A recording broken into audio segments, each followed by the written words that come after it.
Hello friends, welcome back to this channel. दोस्तों, इस video में हम लोग रिलायंस कम्युनिकेशन लिमिटेड के लिए बातचीत करेंगे, लेकिन आगे बढ़ें उससे पहले आपसे रिक्वेस्ट करना चाहूँगा। पहले रिक्वेस्ट कि अगर आप डीमैट अकाउंट या ट्रेडिंग अकाउंट ओपन कराना चाहते हैं, डिस्क्रिप्शन बॉक्स में लिंक फॉलो कर सकते हैं अपस्टॉक में अकाउंट ओपन कराने के लिए। और दूसरी चीज़ कि अगर आप चैनल को फर्स्ट टाइम देख रहे हैं, सब्सक्राइब करके बेल आइकन को हिट कर लीजिएगा, उससे आपको वीडियोज़ की नोटिफिकेशन मिलती रहेंगी, आप सबसे पहले देख पाएंगे।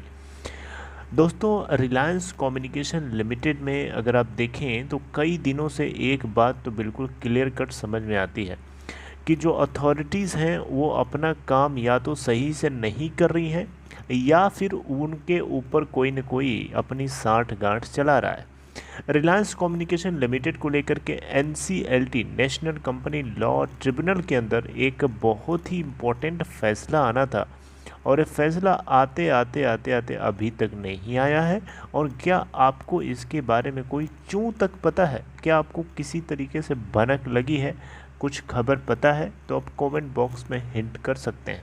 मुझे नहीं लगता कि दोस्तों अभी तक NCLT से कोई डिस्क्लोजर आया है, कोई क्लियरेंस आया है इस मुद्दे के ऊपर। खबर क्या थी? खबर ये थी कि NCLT जो है इस केस को सुनना था जिसमें रिलायंस कम्युनिकेशन लिमिटेड के स्पेक्ट्रम के एक्सपायरी डेट, लाइसेंस एक्सपायर हो गया तो उसको रिन्यू कराने की बात चल रही थी, लेकिन डॉट रिन्यू करने से मना कर रहा था और कैंसिल करने की धमकी दे रहा था, जिसके चलते रिलायंस कम्युनिकेशन लिमिटेड के बोर्ड ने इस कंपनी के स्पेक्ट्रम को रिन्यू कराने के लिए या इसको लाइसेंस को कैंसिल होने से बचाने के लिए दिल्ली हाई कोर्ट पहुंचता है।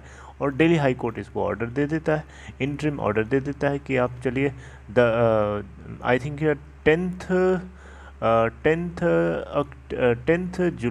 10th अगस्त था, आई थिंक सो। दोस्तों, बहुत पुराना हो गया है केस और अभी तक कोई भी अपडेट इसको लेकर के नहीं आई है। और आज हम लोग 20 सितंबर के दिन हम बात कर रहे हैं, और आने वाले कुछ दिनों में क्या पता इसके ऊपर कोई सुनवाई है या नहीं है, कोई क्लियर कट अभी तक नहीं पता चल पाया है। दोस्तों, ये खबर इतनी इम्पोर्टेंट है कि 10,000 करोड़ रुपए की बात है जो डॉट डिमांड कर रहा है ऑपरेशनल क्रेडिटर के रूप में, ऑपरेशनल ड्यूज़ के रूप में, और कंपनी देना नहीं चाह रही है क्योंकि कंपनी का मानना है कि ये बिल्कुल भी जायज़ नहीं है। राइट। तो दोस्तों, अब इसको लेकर के NCLT का जो फैसला आएगा वो फाइनल फैसला होगा, वही माना जाएगा, और उसी के ऊपर हम लोग इंतज़ार कर रहे हैं। देखिए, ये स्टॉक प्राइस पूरे टेलीकॉम सेक्टर के अंदर बढ़िया खबर आने के बावजूद भी थोड़ा सा ही ग्रो किया है, और अभी भी अगर हम देखें तो इसके अंदर 3.30 के आसपास ये फ्लक्चुएट हो रहा है, जो कि गिरावट के साथ बंद हुआ लास्ट ट्रेडिंग सेशन में, और ये इसीलिए अभी भी ऊपर नहीं जा पा रहा। अदरवाइज़ टेलीकॉम सेक्टर की जिस तरीके से ये रिलीफ की बात करी गई है लास्ट के कुछ दिनों में, इसको लेकर के स्टॉक अभी तक रॉकेट बन चुका होता, 4 के लेवल से भी ऊपर ट्रेड हो रहा होता, अगर NCLT की तरफ से आने वाले फैसले में डिले ना होता तो। दोस्तों, यहाँ पे आपका क्या सवाल है, आपका क्या आंसर होगा इस क्वेश्चन को लेकर के कि क्या यहाँ पे अथॉरिटीज़ कुछ किसी तरीके से मिली भगत कुछ खेल हो रहा है क्या इसके अंदर? ऐसा अब तक क्यों नहीं आया फैसला अभी तक? क्या आपको लगता है? कमेंट बॉक्स में आप अपने पॉइंट ऑफ व्यू को शेयर कर सकते हैं। दोस्तों, यहाँ पे जो कुछ होगा हम उसको डिस्कस तो करेंगे, लेकिन लास्ट ट्रेडिंग सेशन में देखें तो रिलायंस कम्युनिकेशन में 2.94% की गिरावट के साथ 3.30 के ऊपर आकर के बंद हुआ, जो कि 3.40 से 0.10 यानी 10 पैसे डाउन बंद होता है। 4,51,93,063 टोटल वॉल्यूम ट्रेड किया गया, मार्केट कैप 912 करोड़ रुपए है। मैं हमेशा इस कंपनी के फेवर में बात करता हूं। अगर आपको इस कंपनी को रिजॉल्व करना है, कंपनी के बिजनेस प्रोसेस को आप रिवाइव कराइए ना।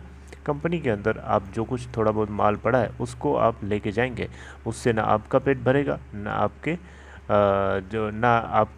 ऊपर के जो एडमिनिस्ट्रेटर्स हैं यानी ऑपरेशनल क्रेडिटर के रूप में डॉट जो है, ना उसका भरेगा, ना बैंकों का भरेगा, ठीक है, ना शेयर होल्डर्स का भरेगा। शेयर होल्डर्स का तो वैसे भी आप लोग परेशानी कर रहे हैं क्योंकि 92% होल्डिंग इस कंपनी के अंदर पब्लिक शेयर होल्डर की है। अगर शायद प्रमोटर की होती तो ये हालत ना होती, लेकिन चिंता किस बात की, इन लोगों को कोई फ़र्क थोड़ी पड़ता। पब्लिक की है तो पब्लिक जाए भाड़ में, इस तरीके की सोच होती है इनकी। अगर ऐसा ना होता तो फिर अभी तक ये सब कुछ सही चल रहा होता। दोस्तों पब्लिक इंटरेस्ट के पॉइंट ऑफ व्यू से अथॉरिटीज़ को बात तो करना चाहिए, लेकिन ऐसा होता नहीं है। हमने कई केसेस देखे, DHFL का केस देखा है, वीडियोकॉन इंडस्ट्रीज़ का केस देखा है, क्वालिटी इंडस्ट्रीज़ लिमिटेड का केस देखा है, बहुत सारे केसेस देखे जिसमें पब्लिक इंटरेस्ट के लिए कोई खड़ा होकर के बात नहीं करता। उत्तम वैल्यू स्टील्स लिमिटेड, आप आज भी उसके स्टेक होल्डर्स, आज भी उसकी कंपनी के जो शेयर होल्डर्स थे, जो इस चैनल के व्यूअर्स हैं बेचारे, वो फ़ोन करके बेसिक फ़ोन नहीं, कमेंट करके वो पूछते रहते हैं कि सर कोई अपडेट आई क्या।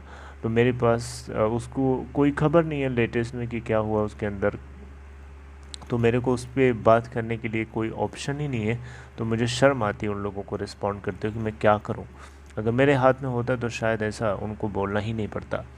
ट्रूथ एंड ट्रांसपेरेंट तरीके से कोई भी वर्क को काम करना चाहिए। ऐसा नहीं है पार्शियलिटी के साथ, या this is not fair. Stakeholders की वैल्यू को कैरी ऑन करना चाहिए। तो दोस्तों यहाँ पे बात किसी और साइड जारी है, कहाँ से शुरू किया कहाँ चले गए। तो खैर, ये अगर आपको कंटेंट आरकॉम को लेकर अच्छा लगा हो तो इस वीडियो को लाइक करके इनकरेज करिएगा और अपना पॉइंट ऑफ व्यू ज़रूर शेयर करिएगा कि अभी तक NCLT ने इसके ऊपर फैसला क्यों नहीं सुनाया है, क्या कारण हो सकता है। और अगर नेक्स्ट डेट अगर आपको पता है जिस दिन सुनवाई होनी है, तो वो भी आप मुझे चाहें तो बता सकते हैं। Okay, take care friends, see you next time.